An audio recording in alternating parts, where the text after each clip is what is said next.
The world looks to California to answer the hard questions, for redemption, to introduce the unfamiliar, to be resilient.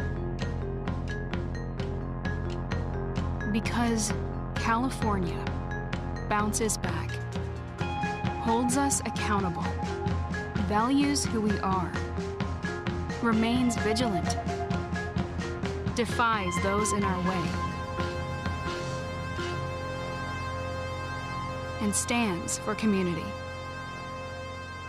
Here on the West Coast, we're at the center of it all. Los Angeles Times, the state of what's next.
welcome to this evening's Ideas Exchange. When these conditions arise, we arise too. And I think that sometimes limitation is good for artistry and good for creativity. You're at a situation where you're like, well, is it worth it? You cannot be an effective leader if you shortchange yourself. I love asking why. That is my favorite question to ask, is just the why. Take that passion and do something great with it. Save the world.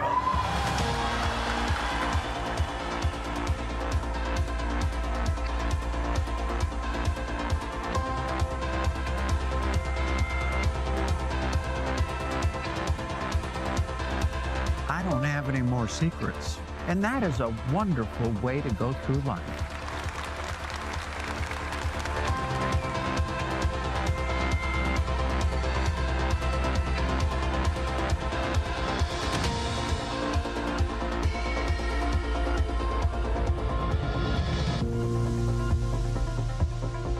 Thank you all for watching this story, video, post, whatever this is.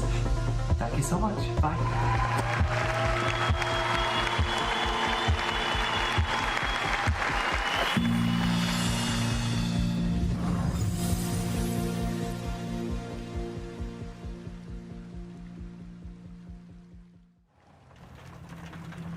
We have a tradition of breaking traditions.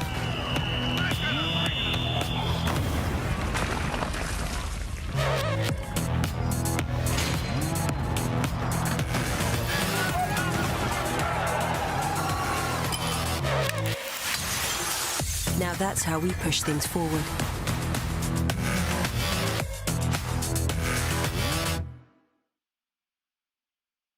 Hello, I'm Laurie Ochoa, Arts and Entertainment Editor at the Los Angeles Times, overseeing Sunday Calendar.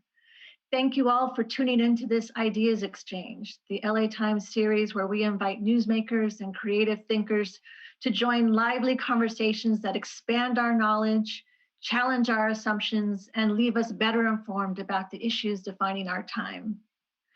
Our guest tonight is best-selling author and activist Isabel Allende.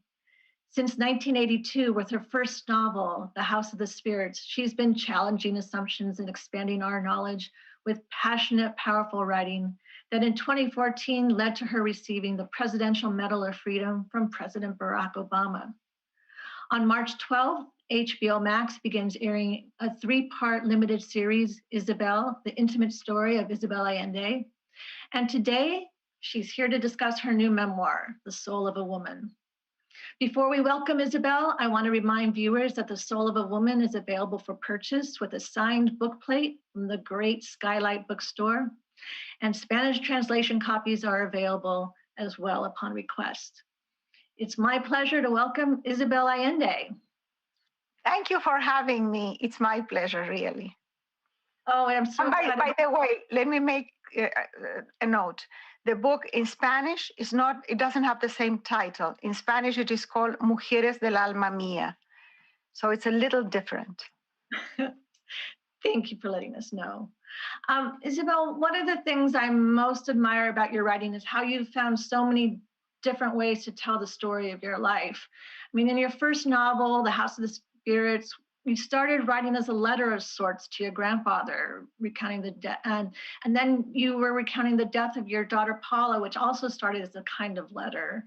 And then this latest memoir, with its emphasis on feminism and womanhood, it seems like for you, it's not a matter of fiction or nonfiction for you. Will you take us through your approach to how the form for each of your books takes shape?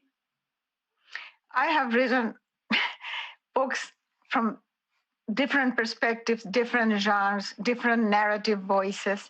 I have written historical novels, literary novels, young adult novels, even a thriller. The only thing I haven't written is a romance novel, and I wish I could do that. And in this case, this book started, really, it wasn't my idea. I gave a speech in Mexico City at a women's conference, and it went viral. And my editors in Spain wanted to publish it like a booklet, and I read it, and it was totally stale. I said, this doesn't work anymore, because in a few months, everything had happened, the Me Too movement, Black Lives Matter, women protesting in the streets, so much going on, plus the election. And I said, no, and the pandemic, I have to think about this. And then I started thinking about my own trajectory and my life as a woman and a feminist since I can remember. It didn't have a name then, but the rage at the unfair situation of women was there when I was a toddler. And so I decided to write a sort of conversation. I didn't want it to be a manifesto. I didn't want it to be a self-help book or the history of feminism, because other people are much better qualified than me to do that. I could only tell my own personal experience, and that's what the book is. Right. You say right in the first line, it's that killer first line that you say that when I say I was a feminist in kindergarten, even before the concept was known in my family, I'm not exaggerating. So, and one thing I love about the opening is that it shows the skills of the fiction writer in it. I mean, you describe your grandmother's house as a monstrosity of cement with high ceilings, drafts, walls darkened by kerosene heater soot. I mean, it's just so vivid. And you talk about the family of semi-wild cats that reproduced uncontrollably behind the refrigerator. I mean, you just draw us in with your power of description. But then you get into something that gives us insight about how you think about the female protagonists in your novels, which you say are passionate because they're the people who interest you, and you want characters capable of committing obsessive, dangerous actions. I guess it all seems to start with what you watched happening to your mother, and your father abandoned you and your brothers and your mother, and she annulled her marriage. Can you talk about how that experience formed you and made you want to become someone who wouldn't have to depend on other men? My father abandoned the family when I wasn't even 3 years old yet. And my little brother had not been born. So my mother gave birth already alone because my father had left. And after my little brother was born, we were living in Peru at the time because my father was a diplomat. We went back to Chile to live in my grandfather's house. My mother was a señorita of the time, raised to be somebody's wife and somebody's mother.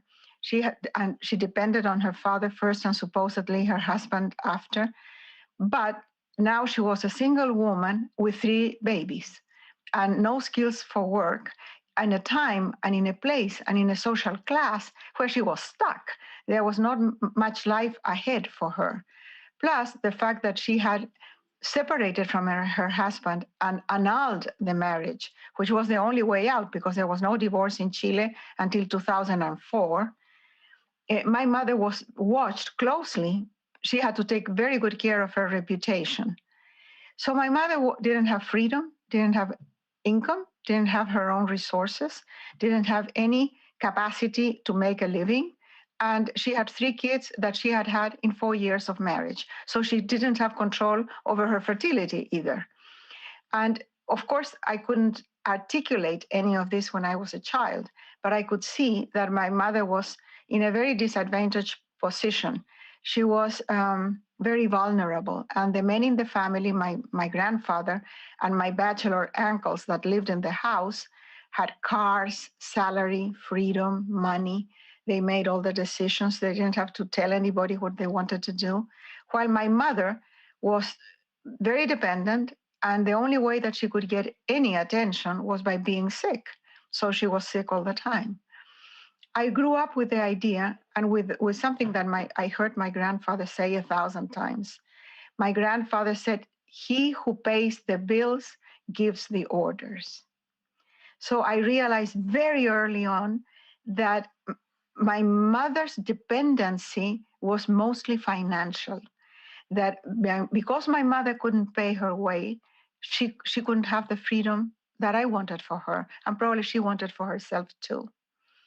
And that was a theme in my life, to the point that as soon as I graduated from high school, instead of going to university or something, I immediately started working because I needed to pay my way. Because I realized what feminism was all about, and there is no feminism if you are dependent. So that's how it started, with my mom. And my mom was scared for me. She thought that I was walking on a minefield, that I was going to get a lot of aggression. Feminism was such a new thing and so controversial at the time. So she was scared for me. It took years, decades, I would say, for us to be able to talk about this with her being more relaxed and feeling that she didn't have to defend her position, because she also felt judged by me, in the sense that she felt that because she couldn't do all the things I had done, I judged her harshly, which was not true. I totally understood always that my mother belonged to another generation. If my mother would have been born in my time, she would have been a powerful force. But at the time she was born, there wasn't much that a woman could do. And she was a painter. She wanted to be an artist, but didn't feel that she could let that talent be nurtured. Women of that generation, and I would say my generation as well, needed to have a lot of self-confidence, be supported, and have such a powerful talent that you couldn't ignore it. And there were a few female painters and artists in Chile that were extraordinary, very few. Most of them were men. In the case of literature, I belong to the first generation that grew up reading the boom of Latin American literature, all men. There was not one female voice in the boom.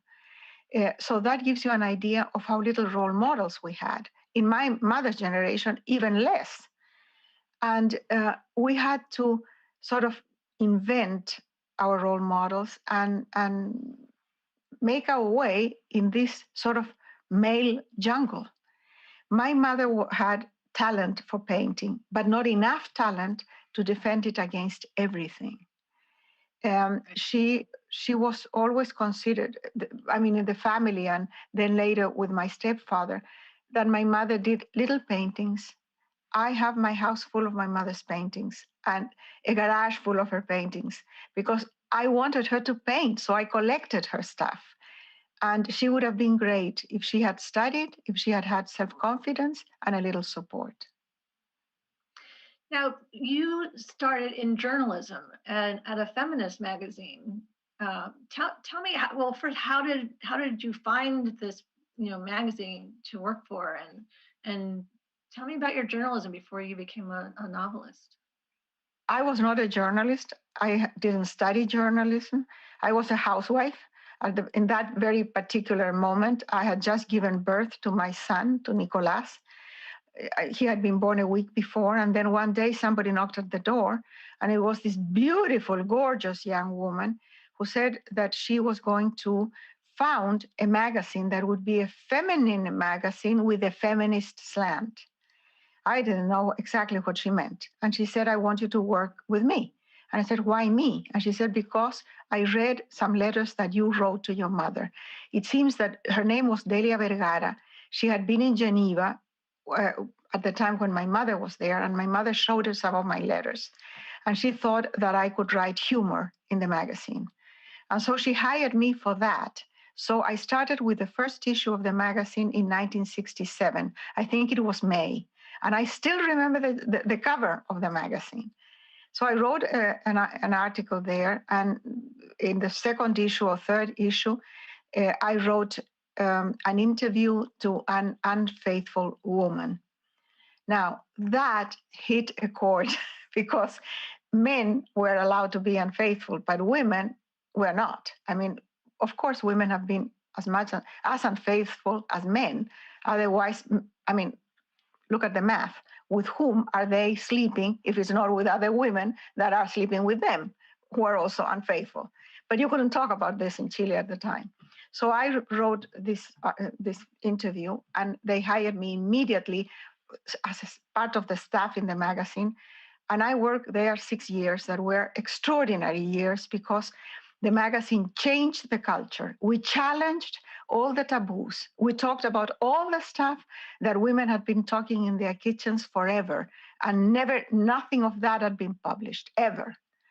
So we felt that we had a knife between our teeth, and we were really shaking the society.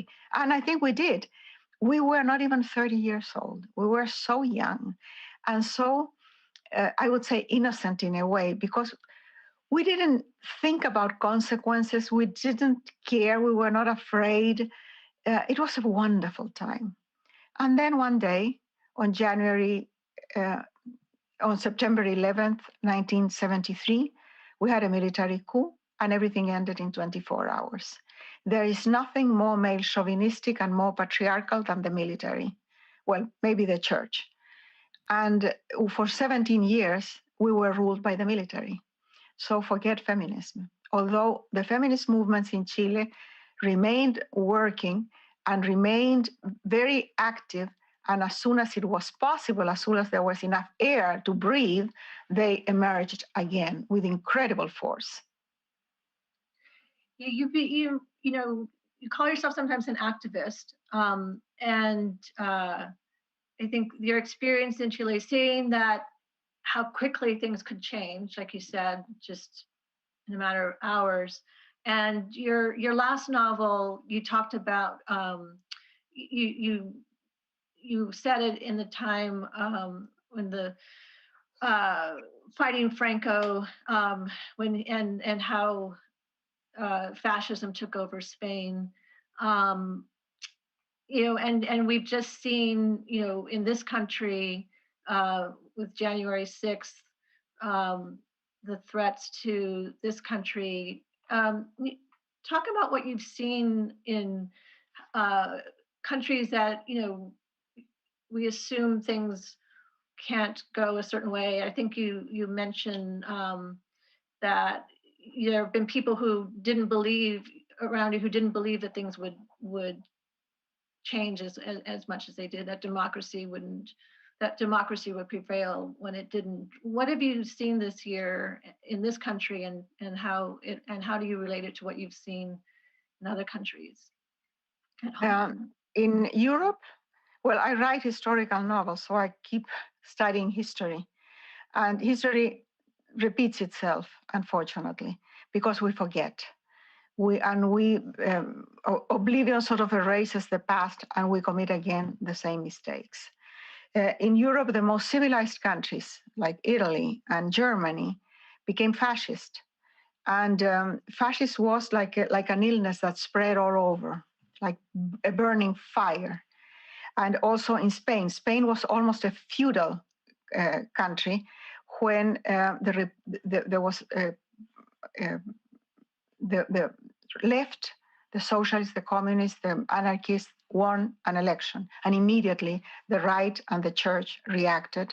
And 3 years later, after a horrible civil war in which many, many people died and atrocities were committed on both sides, Franco won. And Franco ruled Spain in a fascist way for 40 years. Some of those people who escaped, the refugees who escaped from Franco, 2,000 of them came to Chile. And my book, Long Petal of the Sea, is the story of those people, of a couple among those people. And then they had to live again exactly the same thing.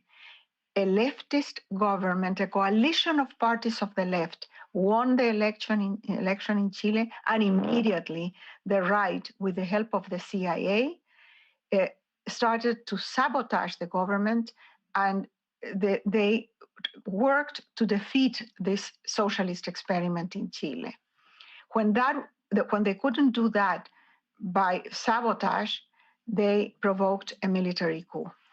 And they provoked a military coup And in 24 hours, we had a fascist government that lasted 17 years in Chile.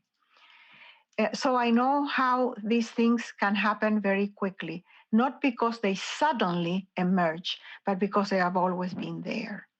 And when I came to the United States 30-something years ago, I said to my then husband, look, this country is potentially very fascist. We have to be careful.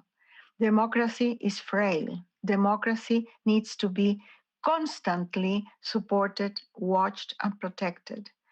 In this country, why do I say that it potentially can be very fascist? Because it's racist, because there is inequality, because many people are not happy with what they have. And those people, many of them have guns. So it makes it even more dangerous than in places like Chile, where nobody can have guns. So the military took over, and that was that. There was no civil war in Chile because there was no opposition, really. Now, what happened on January 6th in the United States is a warning. It's a warning of what can happen. Democracy is still threatened. The people who attacked the Capitol are still there. They are not going anywhere. And they have not changed their ideas either, because they live in another reality. And that has not changed. So how do you defend democracy? First of all, having the awareness that that can happen. Know that that can happen. And fortunately, in the United States, the institutions have been strong enough to oppose this wave of fascism that Trump unleashed. But it's still there. Right. You've said that you feel like a foreigner in Chile since it's changed so much, and that and then in this country too, even though you've been here so long, so it's a matter of trying to find home. It seems that since we are a nation of immigrants in this country, you're far from alone in that feeling. And it was so much pushback. I mean, as you talk about the racism of the country and but the pushback against immigrants, and you've done work on the border with your foundation. What do you think can be done to open people's hearts more to the immigrant experience? Tell the stories. Change the narrative. The immigrants have been made scapegoats, especially in the last 4 years, where all the policies have been targeting the immigrants as if they were criminals. And this country is made of immigrants that have come from all over the world. It wouldn't exist without the immigrants. And we have to change the narrative. The media has a very important place here. And we need to listen to the stories. You know, when we talk about refugees and we say there are 80 million refugees in the world today, most of them women and children, that doesn't mean anything. It's a number. Until you know that a little boy, 3 years old, was found dead in a beach in Turkey, and his name was Alan Kurdi. And that day, his father lost another child and his wife in the inflatable boat in which they escaped from Syria. When you know the name of the kid, when you see his face, his little body on the sand, then you realize what it is, the refugee crisis. So listen to the stories. Let's record the stories. Let's publish them. Yes, and I think that it's interesting that you'd write also about how the violence, of the patriarchy is, I guess, is how you put it, and how rape is used as a weapon, and you talk about how your feminism emerged out of pushing back on the machismo culture. But my feminism was born and fed by the same issues that have fed feminism all over the world. It's not been different. I mean, male chauvinism exists everywhere. What is the patriarchy? The system in which we have lived for thousands of years. The patriarchy is a system that gives dominance to the male gender over women, nature, other species, and other men as well. And what is feminism? It's an uprising against the patriarchy, against that system. It's not a war against men, because we need men. We need, especially the young men, the old guys, well, we have to wait until they die off. But the young ones can be our allies. We need them. So this is not a war against men. It is a struggle to defeat a system that has ruined the planet and made life for so many people miserable. So that needs to be dismantled and replaced by a system, a management of the world in which men and women in equal numbers have the control of power, in which feminine and masculine values have the same weight in the society. And then things will change, and they will change for the better, because the curve of evolution is toward a better life, not a worse life. Yeah, and I think when you say tell the stories, I think that you tell the stories of a lot of strong women. Talk about some of your favorite characters and how they've persevered and pushed against these forces you talk about. Well, the people who inspire me the most are the people that we work with in my foundation. My foundation's mission is to invest in the power of women and girls. And we try to work with the people who are at high risk, the most vulnerable. For example, women and children at the border who are in refugee camps waiting to be accepted or at least heard in the United States after escaping Central America, where they are fighting for their lives. So those people who have gone through hell, they have suffered things that you can't even imagine. They have lost everything. They have lost even their country. Some of them have lost even their children. And yet these women get back on their feet. They keep on living. They cry a lot, but they also dance and sing. And they have solidarity with each other. They take care of the kids. So those people are my heroes. But I have also heroes that I can identify by name. For example, and I mention her in the book, Olga Murray. Olga Murray is a 96 young woman in tennis shoes who has been working in Nepal for almost 30 years and has saved thousands of children from domestic bondage, has created orphanages, houses where the kids have schooling and food and love.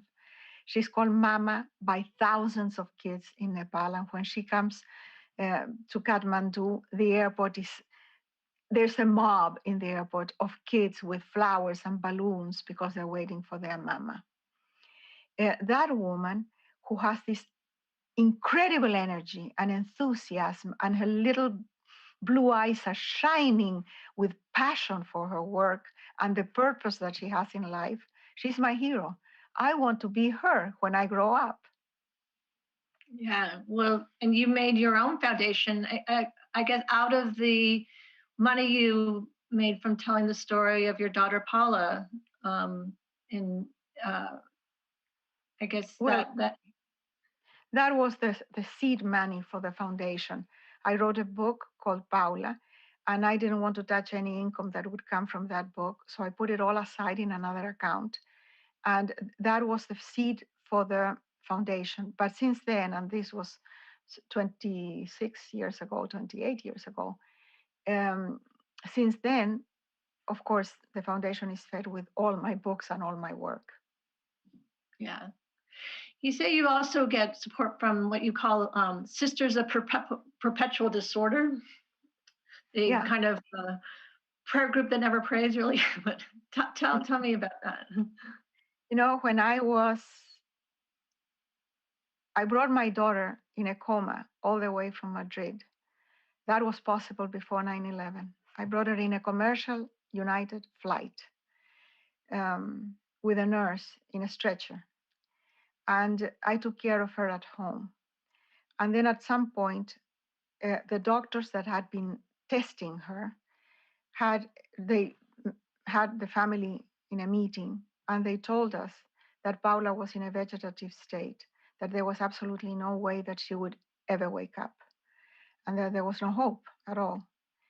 And in my despair, I drove the car with the idea of going back home, and there was a traffic jam because there was an accident. And I had to turn around, and I ended up in a bookstore in Book Passage here in Marin County. And I was a mess. I've been crying. I was a total mess. And I went to have a cup of tea there, and a woman came over, and she said, "Hello, my name is Jean Shinoda Boland, and I have heard of what's happening to you and about your daughter." And she gave me a book that she had written, and she invited me to pray. And I'm not a religious person at all. So I sort of tried to say thank you and just get out. But she insisted. And I discovered that there were 6 women that would get together regularly, often, to share their lives. And they came from different backgrounds, Jewish, Christian, Buddhist, some were agnostic, and like myself, people who didn't have any religion. And they got together and they were this sisterhood.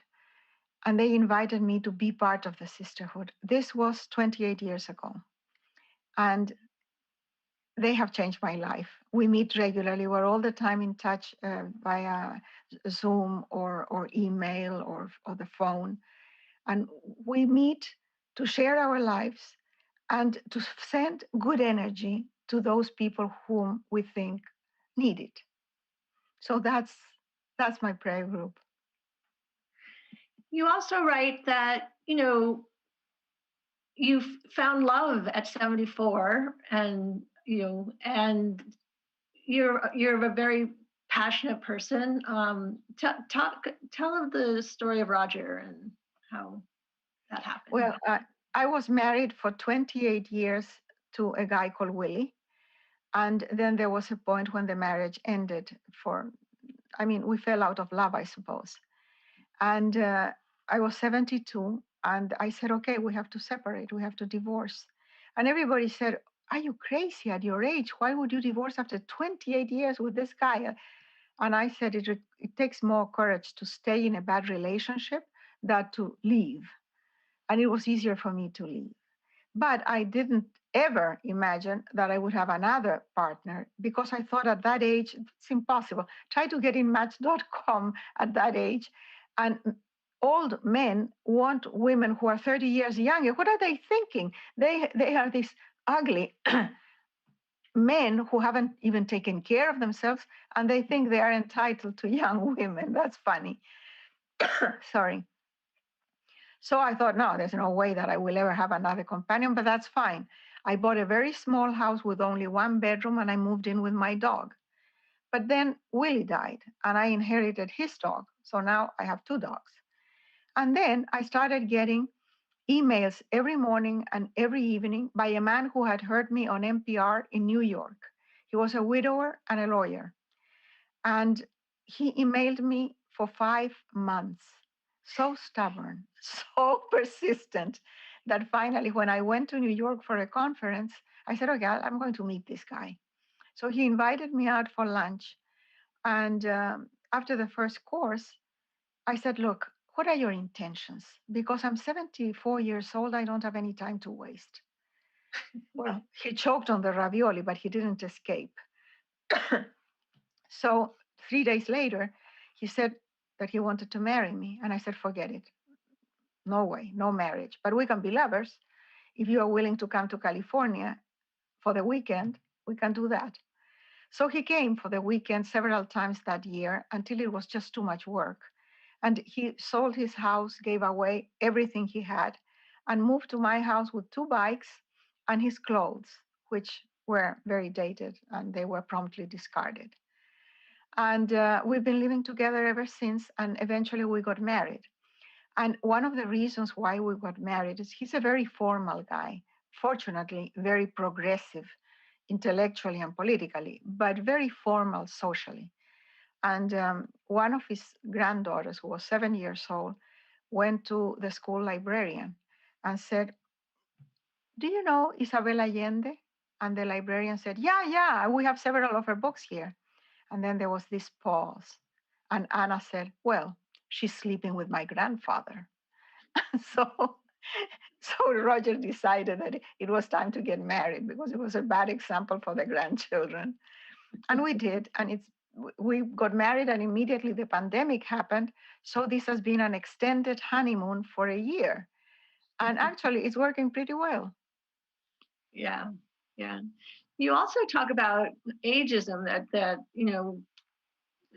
people kind of shouldn't be ignoring. There shouldn't be an expiration date, and for women or men actually, but especially for women. Talk about what you're thinking about in that. Laurie, that is a feminist issue that should be in the forefront of feminism today, because women are living 30 years more than their grandmothers. And they are, at least in this part of the world, they are aging with better health than they had before, many of them with enough resources, much better education, and interconnected. It's a powerful, powerful force that we are not using properly. And we are discarding and making that force invisible when it should be part of the movement. Women that age don't have to take care of children, and they already took care of the parents. So now they are free to invest their time and all their energy in creating a better world. Those are the good witches that we need. And I talk about that, about aging, a lot in this book, not only because of my own experience, but because I see the potential, or what we can do with these feisty grandmothers. I like how you say that you see death almost as a friend, not the guy with the Sith, but a much more. It's a lady. It's a kind lady that comes to take us when it's time. And I imagine her smelling of gardenias, and a mature woman who will take us by the hand and say, "Okay, we go to another world now." But you've got a lot of writing going on still, it seems like. Talk about the January 8th date, the day you often start your books, and what did you do this January 8th? Well, last January 8th, the pandemic had not hit yet, but I was on a book tour. But even on a book tour, I saved the day. And that day, I always have to start something because of superstition and discipline also. And so I started this book on women that we are talking about now, and a novel. I started both things. And I finished this book in a short time because it was a memoir, and I knew exactly what I was going to write about. And then I wrote, in the rest of the year, I wrote a novel, and I ended the novel in December. So now it's in the hands of my translators. And my books are translated to 42 languages, so that takes a while. And on January 8th this year, I started another novel. I always need to have a project. I think I would drive everybody nuts if I didn't have something really that kept me busy all the time. My family loves me when I'm locked in this attic here writing. They don't want me around. I'm not sure about that, but later, I guess next week, coming up, or March 12th, HBO Max is going to be airing this 3-part limited series about your life. It was made in Chile. Have you seen it? And yeah, it was made by Mega Media in Chile, and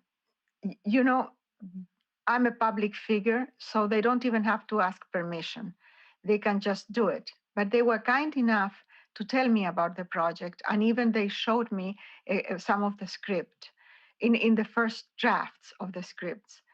And the only thing that I asked is that they be respectful to the people who are also in the movie and they have private lives.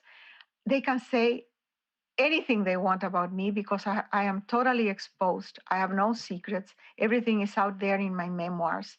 So I'm okay. But I don't want to betray the confidence of my former husband, of my children, Paula's husband, people who are also in the movie. And I saw the series on my screen, on my computer, so I didn't see it on the big screen. And it starts with my daughter in the hospital in Madrid. And that scene already broke my heart. So I had to stop. I was watching it with my son. We were both crying so much that we had to stop. And then we said, okay, we have to watch it. We have to watch it. And we did. And it is very respectful. I'm glad of that they did something so kindly. You know, the actress that represents me is a beautiful woman that I wish any time in my life I would have looked like that. But what is interesting is that they have copied from photographs. They came to the archives in our office and they copied from the photographs the clothes exactly in each time, in each period, the hairstyle. There is a necklace that my friend Tabra, a wonderful jeweler, made for me, which is unique. Each piece is different. They copied it exactly, and it's in the movie. Amazing. So it was a very well done job. How different was it? You know, you've described in other books the experience of seeing The House of the Spirits become a movie, you know, with Meryl Streep and Jeremy Irons and Antonio Banderas. And, you know, you talk about how at one point before it was still in production, you know, the film started to get pushback because of its casting, because there were so many white actors. And, you know, and then we've seen a lot of discussion about casting and representation in Hollywood, you know, the past few years. I mean, tell me what it was like seeing your novel up on the screen, and if your thinking has evolved about casting choices since that period. The movie The House of the Spirits was was released in 1995. At that time, you couldn't have a successful international commercial movie if it was not in English.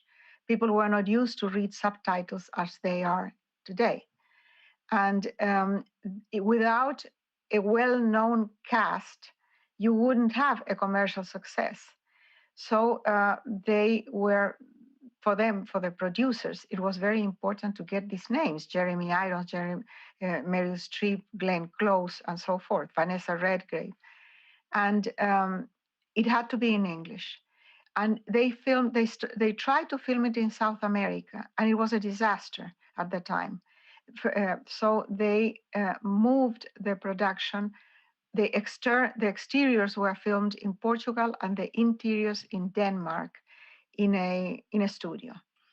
I think that at the time the movie was excellent, but it had the pushback even before it was released, because the Latinos and Black actors complained that they were not given a chance in stories that, in this case, were Latin American stories. That has changed completely. So now you can have a film in Mayan or Quechua with subtitles, and people understand. You can watch a movie in Chinese, and it's fine. You don't need the big stars. You just need good actors. So the audience has become much more sophisticated, and the industry has changed a lot. So now there is this idea of doing a mini-series with the House of the Spirits, probably 8 or 10 episodes. And the idea is to film it in Latin America with Latin American directors in Spanish and English. Fantastic, fantastic. I'll ask you one more question before we go to audience questions. you cite the psychiatrist and author Gerald Jampolsky about how age should not limit our energy or creativity or our willingness to participate in the world. And talk about what the advice you seem to have taken from about letting go of negativity. Well, first, there is, of course, the mental attitude of how you want to live your life. If you want to live your life in negative or positive, but also health is important. Sometimes we are in a very dark space because our health is very bad and we don't have the resources. So if we have enough resources to have a decent life and we have health insurance and relatively good health, we should be able to have a very good old age, which is not always the case, unfortunately. Society is not prepared for this wave of old people that are living longer and longer. Now, in my case, I have everything. I have good insurance, good genes, good health, love, and a purpose.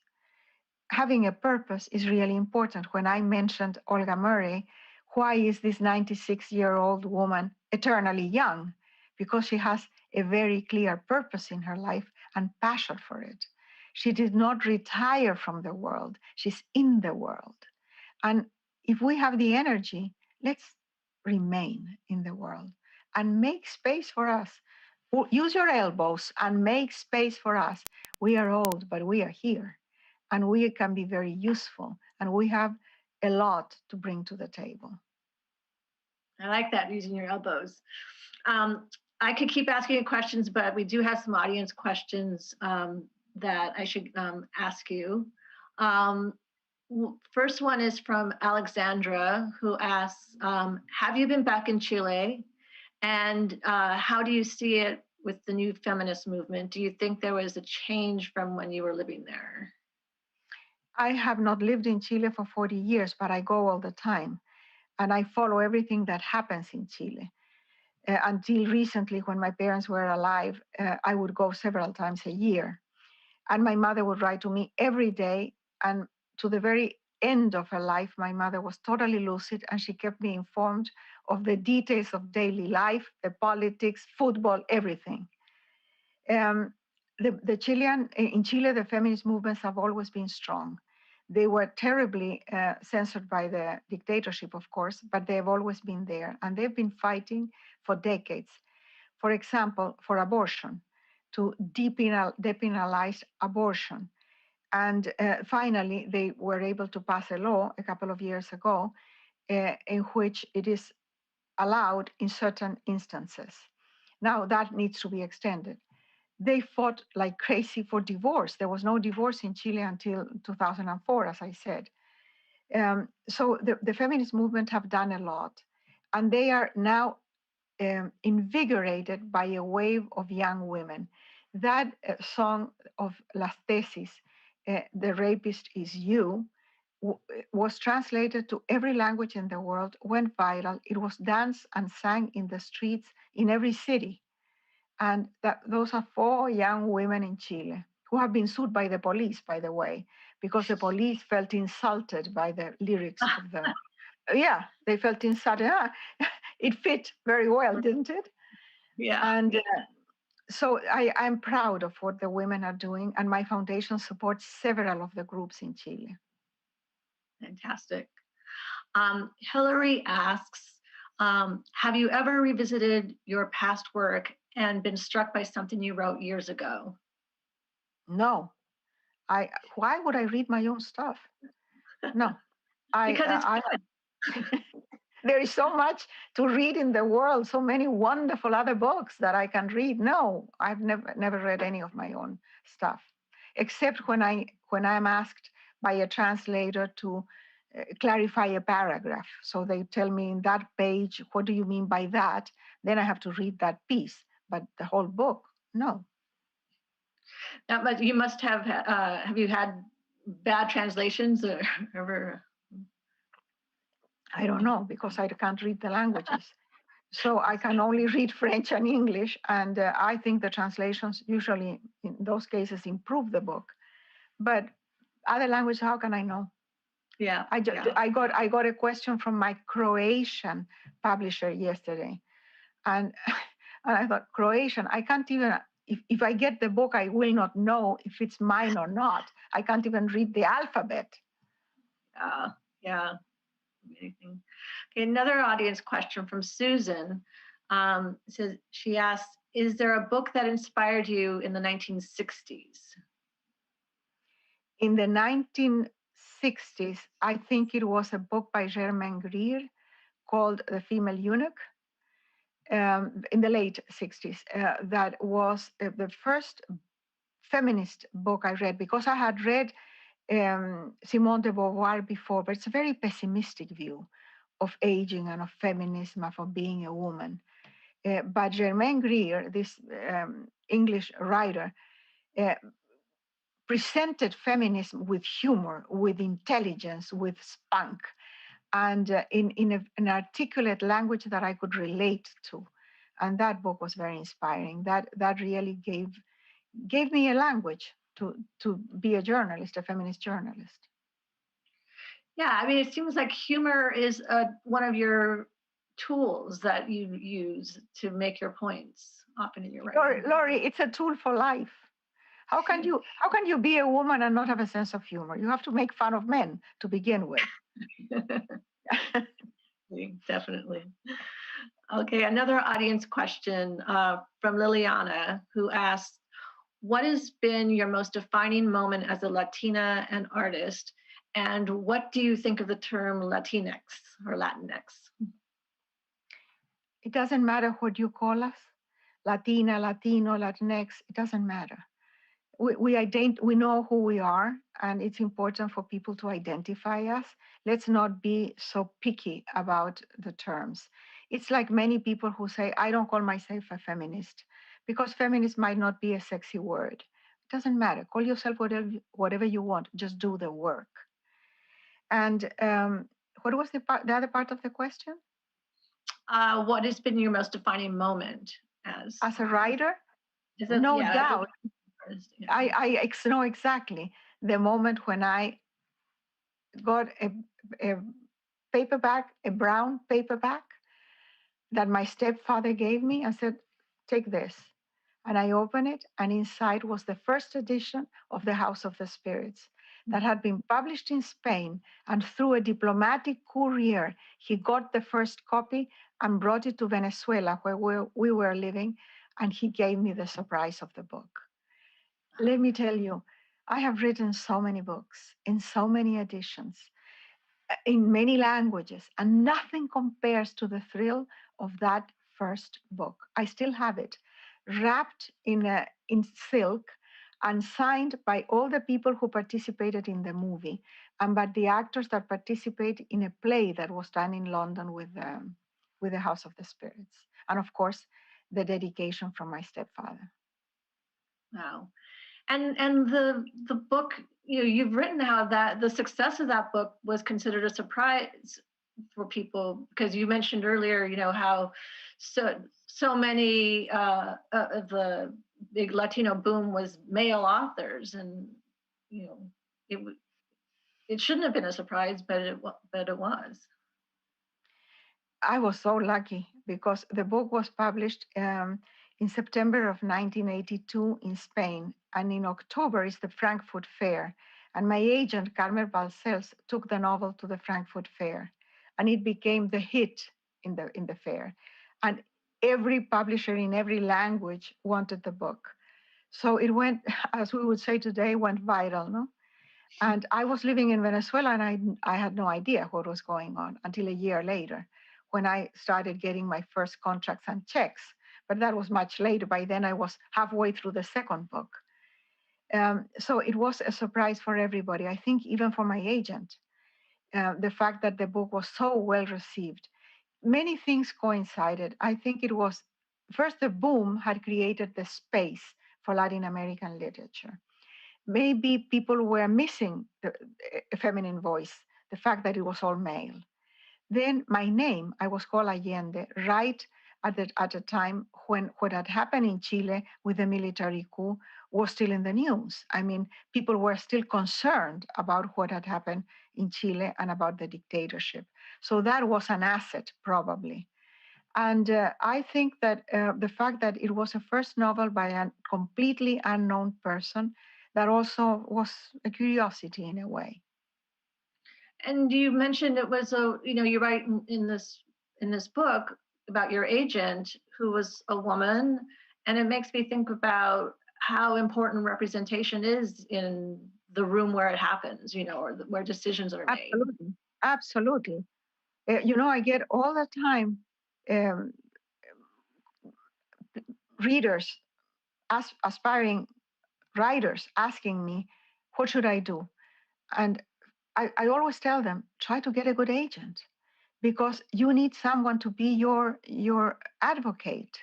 The book industry is very complicated, and each editor receives thousands of manuscripts that most of them end under the table because there's no time to read them all, unless it's pushed by someone who believes in the book. So that's why you need an agent.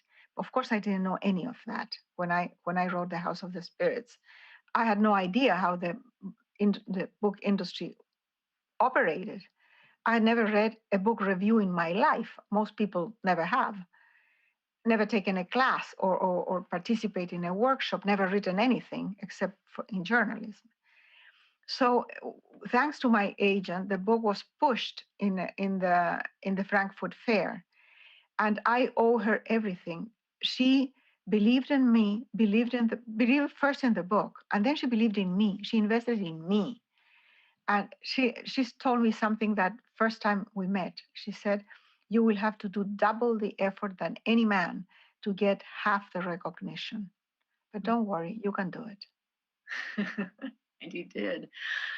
Here's one more question from an audience member. Rebecca asks, which feminist ideal was hardest for you to embrace? What do you wish for your granddaughter in that regard? It isn't an ideal which was hard to embrace. I have embraced all the ideas, sometimes not the actions. I never liked the idea of presenting the movement as a war against men and portraying feminists as men haters, because I think that damaged the work. It wasn't productive. It wasn't wise in any way. And also, it wasn't very realistic, because many men are also victims of the patriarchy, and those men are our allies. Young people today, for example, the Me Too movement or Black Lives Matter, have incorporated everybody. Everybody's welcome.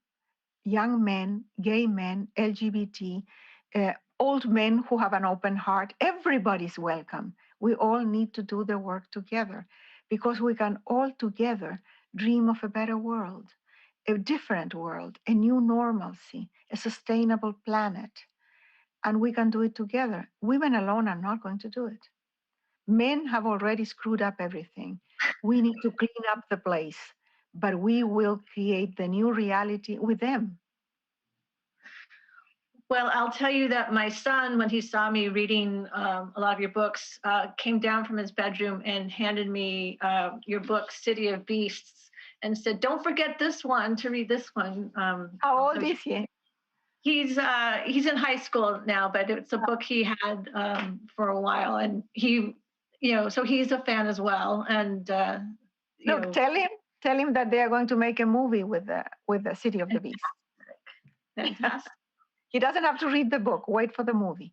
Oh, he's already read it. So you're getting to the young guys too. Isabel, I can't believe the time has already gone so fast. Thank you so much for this evening. I could keep talking to you I have so many more questions, but we have to go. But before we sign off, I want to remind viewers that you can purchase a copy of The Soul of a Woman with a signed book plate from Skylight Bookstore. Thank you, Isabel. Thank you, everyone. Thank you very much, Laurie. It was a pleasure. Thanks. Wonderful.